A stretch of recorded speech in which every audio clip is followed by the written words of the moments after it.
নমস্কার বন্ধুরা, আজকে আমি দেখাতে চলেছি ডিমের অমলেটের পাতলা করে ঝোল। আজকের রান্নাটা কিন্তু মা করছে, তার জন্য মা কিন্তু তাওয়াটা বসিয়ে দিয়েছে গ্যাসের মধ্যে। এবার মা অনেকগুলো ডিমকে একবারে ফেটে নিয়েছে, প্রায় 12টা ডিমকে একবারে ফেটে নিয়েছে।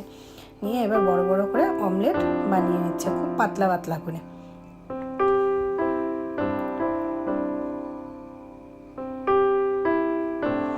আপনারা এইভাবে হালকা করে ডিমের অমলেটের ঝোল বানিয়ে খেয়ে দেখবেন, খুবই পাতলা হয়, গরমের মধ্যে খেতেও ভালো লাগে আর শরীরও ভালো থাকবে।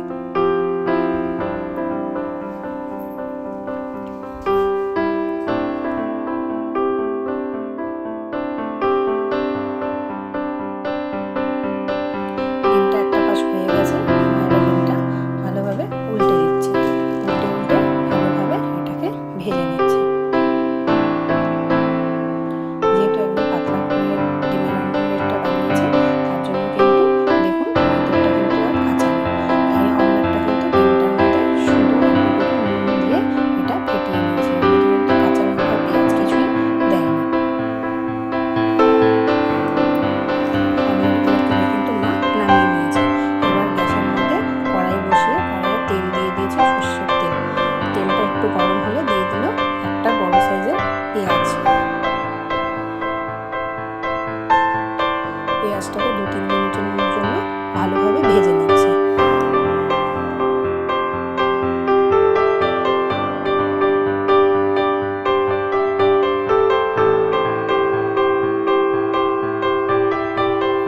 পেঁয়াজটা কিন্তু অনেকটা ভাজা হয়ে এসছে।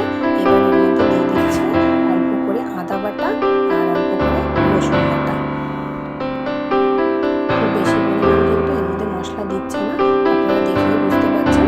1 চামচের মতন আদা বাটা আর 1.5 চামচের মতন রসুন বাটা দিয়ে দিয়েছে।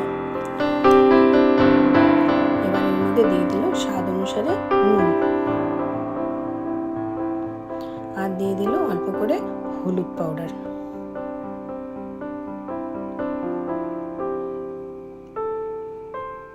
তারপর দিয়ে দিচ্ছে স্বাদ অনুসারে ঝাল। লঙ্কা পাউডারটা কিন্তু আপনারা যদি পরিমাণ ঝাল খান সেই পরিমাণেই দেবেন। এটা কিন্তু লঙ্কা পাউডার ইউজ করেছে।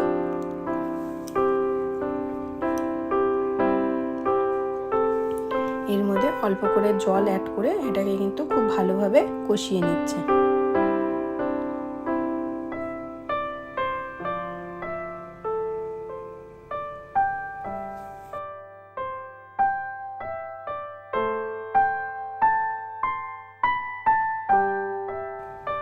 এটা কিন্তু অল্প অল্প করে জল দিয়ে মা পুরো আঁচ হাইয়ে করে ভালোভাবে মশলাটাকে কষিয়ে নিচ্ছে, যাতে মশলা থেকে বাজে গন্ধ না বেরোয়।